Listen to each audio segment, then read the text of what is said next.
నమస్కారం. Big debate ప్రత్యేక చర్చ కార్యక్రమానికి స్వాగతం. తెలంగాణలో స్థానిక సంస్థల ఎన్నికలకు సంబంధించిన కసరత్తు పూర్తయినట్టుగా వార్తలు వస్తున్నాయి. ఇవాళ రేపు 42% రిజర్వేషన్ బీసీలకి ఖరారు చేస్తూ ఎన్నికల సంఘానికి రాష్ట్ర ప్రభుత్వం లేఖ రాయినట్టుగా ఉంది. 1-2 రోజుల్లోనే ఎన్నికల షెడ్యూలు తేదీలు కూడా ఖరారు అవుతాయని అంటున్నారు. అయితే రిజర్వేషన్కి సంబంధించి ఏ రకంగా ప్రభుత్వం ముందుకెళ్ళబోతుంది? 42% రిజర్వేషన్తో జీవో రిలీజ్ చేస్తే కోర్టులు ఏం అయిపోతూ ఉన్నాయి? గవర్నర్ దగ్గర అలాగే రాష్ట్రపతి దగ్గర పెండింగ్లో ఉన్నటువంటి ఆర్డినెన్స్లు బిల్లులకు సంబంధించిన భవిష్యత్తు ఏంటన్న దాని మీద ఇవాళ బిగ్ డిబేట్లో చర్చను చెప్పడం. చర్చలో మనతో పాటు డాక్టర్ చరణ్ కౌశిక్ యాదవ్ గారు కాంగ్రెస్ పార్టీ నాయకులు స్టూడియోలో ఉన్నారు. అలాగే డాక్టర్ దత్తాత్రేయ గారు బీఆర్ఎస్ పార్టీ నాయకులు, అలాగే బండారు రామ్మోహన్ రావు గారు సీనియర్ విశ్లేషకులు వారు కూడా మనతో ఉన్నారు. మరి కాసేపట్లో అల్జాపూర్ శ్రీనివాస్ గారు భారతీయ జనతా పార్టీ నాయకులు కూడా మనతో జాయిన్ అవుతారు. ముందుగా రామ్మోహన్ రావు గారు నమస్కారం. రామ్మోహన్ రావు గారు చెప్పండి. అంటే ఈ దాదాపు నెల నుంచి రకరకాల విన్యాసాలు జరుగుతున్నాయి ప్రభుత్వం వైపు నుంచి. ఢిల్లీలో ధర్నా చేశారు, రాష్ట్రపతికి ఒక ఇది పంపారు, తీర్మానాలైనవి, బిల్లులైనవి, ఫైనల్గా గవర్నర్ దగ్గర కూడా ఆర్డినెన్స్లు పెండింగ్లో ఉన్నట్టుంది. ప్రభుత్వం అయితే ఇక వాటి అవేవి పరిష్కారం అయ్యే ఇది కనపట్లేదు. గవర్నర్ న్యాయ సలహా కోరినట్టుగా వార్తలు వచ్చినాయి, కానీ తర్వాత డెవలప్మెంట్స్ ఏంటో మనకు తెలియదు. ఫైనల్గా జీవో రిలీజ్ చేయబోతున్నారన్న వార్త ప్రముఖంగా ఇవాళ పత్రికల్లో వచ్చింది. అంటే ప్రభుత్వ ఉద్దేశం ఏంటి? జీవో రిలీజ్ చేస్తే గవర్నర్ గారి దగ్గర టైం లిమిట్ బహుశా మరి 3 నెలలు అయిపోయింది. సుప్రీంకోర్టు ఈ మధ్య తమిళనాడు విషయంలో ఇచ్చింది, మీరు చూసుంటారు. 3 నెలలు కనుక గవర్నర్ పెండింగ్లో పెట్టుకుంటే ఆటోమేటిక్గా పాస్ అయిపోయినట్టే అని. మరి దాన్ని పరిగణలోకి తీసుకున్నారా? బిల్లులు గవర్నర్ గారి దగ్గర 3 నెలలు దాటిపోయింది కాబట్టి యాజ్ ఇట్ ఈస్గా పాస్ అయిపోయినట్టు అని, లేకపోతే ఒక జీవో రిలీజ్ చేసి మళ్ళీ కోర్టుకి ఎవరు వెళ్ళి ఛాలెంజ్ చేయరు అనుకుంటున్నారు? ఏంటి ప్రభుత్వ ఉద్దేశం? కటా గారు, మీకు అట్లాగే చరణ్ కౌశిక్ గారికి, దత్తాత్రేయ గారికి, మిత్రులు దత్తాత్రేయ గారికి, అంజాపూర్ శ్రీనివాస్ గారికి అందరికి నమస్కారం. హెచ్ఎం టీవీ ప్రేక్షకులు కూడా. మీకు తెలుసు స్థానిక ప్రభుత్వాల విషయంలో మనం ఎంత కృషి చేశామని.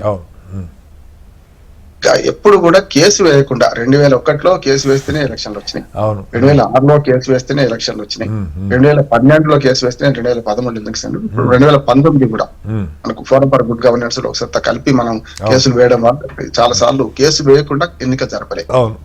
ఒక మాట చూడండి, ఇప్పుడు దురదృష్టవశాత్తు మనకు మొన్న గోపినాథ్ గారు, గోపిచంద్ మన జూబ్లీ హిల్స్ ఎమ్మెల్యే చనిపోయారు.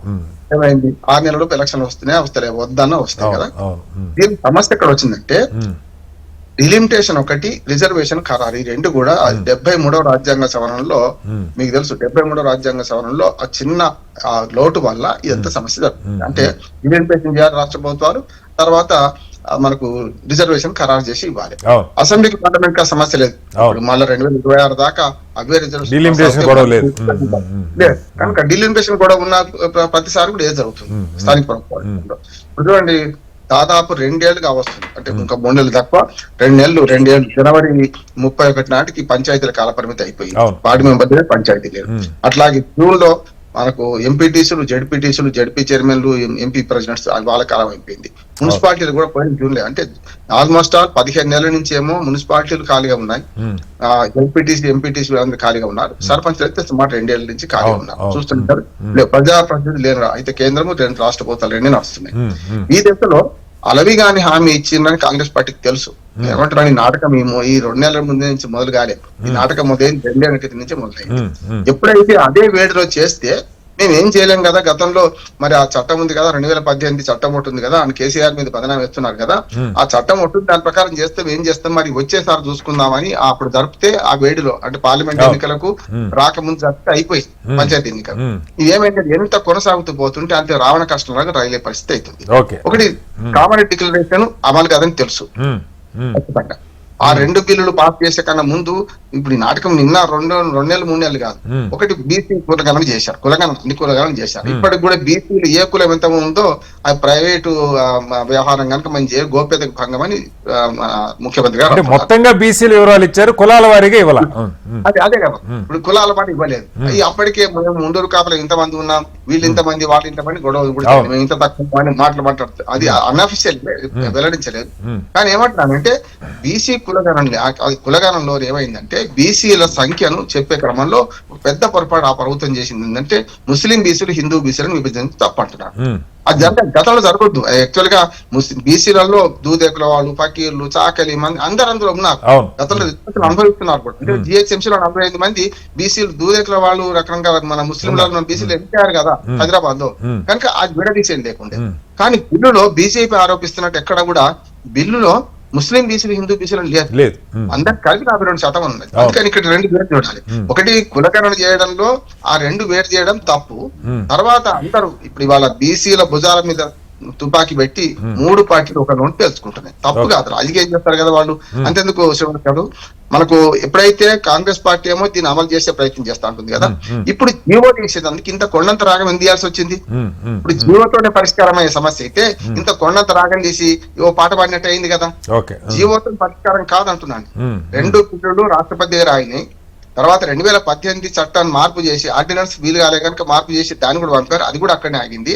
కనుక ఈ 2 ఆగిన సందర్భంలో ఒక వాళ్ళ ఛాయిస్ ఒకటే ఉంది. ఎందుకంటే మనకు రేవంత్ రెడ్డి గారు అసెంబ్లీ సాక్షిగా ఏడాది కిందనే మాట్లాడారు, మాకు ఈ 2 పోతే 3వది ఉన్నది, మాది 42% రిజర్వేషన్ పార్టీ పరంగా ఇసుకుంటా అన్నారు.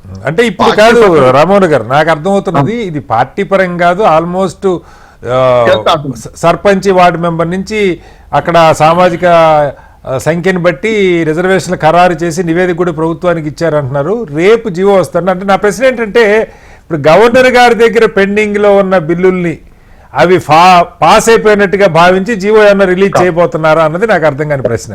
సమస్య లేదు, సుప్రీంకోర్టు తీర్పు ఆ ఒక్కదానికే పరిమితం, తమిళనాడు దానికే పరిమితం, దీనికి సమస్య లేదు, ఎక్కడ కాదు అంటున్నాను నెంబర్ 1. రెండోది జీవోతోనే పరిష్కారం అయ్యే సమస్య అయితే ఇప్పటిదాకా ఈ రాజధాంతం ఎందుకు చేసారో అని అడుగుతున్నాను. జీవోతో పోదు, తొందరపడి కోయిల ముందే కూర్చుంది అన్నట్టు నిన్న ఒక ఆయన ఇద్దరు కలిపి మల్లమ్మ అని ఇంకొక 2 కలిసి కోర్టుకు పోయినారు. అది తప్పు అంటున్నాను. ఎందుకంటే ముందు పోయిండ్రు. ఏ పత్రికల కటింగ్స్ ఆధారం చేసుకుని ఎట్లా ఉంటారు, జీవో ఇచ్చిన తర్వాత కదా మీరు రావాల్సింది. అంటే ఆయన ద్వారాలు మూసుకపోలే, కోర్టు ద్వారాలు తెరిచే ఉన్నాయి. ఇంకొక మాట ఏమంటే 3 పార్టీలు బ్లాక్ మెయిల్ చేయగలుగుతారు రేవంత్ రెడ్డి గారు. ఏమైతే ఇటు పక్క మిగతా పార్టీలతో సహా ఎవరు పోదయా కోర్టుకు అంటున్నారు కదా. సామాన్య ప్రజలు ఎట్లా ఆపగలుగుతారు కదా, కోర్టు పోతారు. రేపు జీవో వచ్చిన తర్వాత కోర్టుకు పోవడం ఖాయం. వ్యక్తిగతంగా నాకు చాలా ఇష్టం ఉంది, బీసీలకు రిజర్వేషన్ 42% కావాలి హామీ ఇచ్చారు. 70% దాంతో అయినా సరే కావాలంటున్నాను. కానీ నా ఇష్టాలు చెల్లవు కదా కటారి గారు. ఇక్కడ ఏమవుతుందంటే కాంగ్రెస్ పార్టీ ముందు నుంచి వెనుక పోయేలాగా ఉన్నది. ఇంకో పాట చెప్తాను, ఇవాళ కోర్టు 30వ తారీఖు రేపు జరపమన్నదంటే నెల రోజుల టైమే క్యాష్ ప్రభుత్వానికి ఇచ్చింది. వాళ్ళకి ఇచ్చిన టైం ఎప్పుడో జూలైలో అయిపోయింది. జూన్ 24 తీర్పు వస్తే ఈ 2 నెలల కాలం ఎవరికి ఇచ్చింది? Election commission of Telangana election commission కదా. అది వాళ్ళకి ఏంటంటే డిలిమిటేషన్ చేసి చెప్తే చేస్తామన్నారు. వాళ్ళ టైం కూడా తినేసి మీ టైం తినేసి ఇప్పుడు 5 రోజుల ముందు నోటిఫికేషన్ ఇచ్చి ఏం చేస్తారంటే గతంలో మన కిరణ్ కుమార్ రెడ్డి ప్రభుత్వం అట్లే చేసింది. నోటిఫికేషన్ ఇష్యూ అయింది, దీన్ని మీరు కోర్టుకు జోక్యం చేసుకోవద్దు అన్నాయి. కానీ రిజర్వేషన్ సమస్య కనుక ఖచ్చితంగా కోర్టు జోక్యం చేసుకుంటాయి. నోటిఫికేషన్ రాదు అంటున్నాను. కేవలం దీని మీద షెడ్యూల్ ప్రకటించే ప్రయత్నం చేస్తారు. షెడ్యూల్ ప్రకటించిన తర్వాత కోర్టుకి వెళ్తే అక్కడ కొంచెం లీగల్ సమస్య వస్తుంది. ఒకసారి షెడ్యూల్ ప్రకటించిన తర్వాత ఆల్రెడీ పెండింగ్ లో ఉంది కదా, ఈ కేసు పెండింగ్ లో ఉంది కనుక దాన్ని పరిగణలోకి తీసుకొని రేపు పొద్దున ఈ 42% రిజర్వేషన్ చెల్లకుండా పోతాయి. మరొక 2-3 నెలలు ఆలస్యం అయితే ఎలక్షన్ అంటున్నాను. 30 సెప్టెంబర్ కూడా జరగవు అని మనం అనుకున్న ఎన్నోసార్లు జరుగుతాయి. 30 సెప్టెంబర్ ఇంకా 5 రోజులకు వచ్చింది. 30 సెప్టెంబర్ ఎన్నికలు జరిగాయి. 3 నెలల నుంచి అంటున్నాను. అవును, మీరు చెప్పేది కరెక్ట్ సార్. నేనంటుంది కనీసం నోటిఫికేషన్ అన్నా ఈ 30 లోపు రిలీజ్ అవుతుందా లేదన్నదే మనకి ప్రశ్న.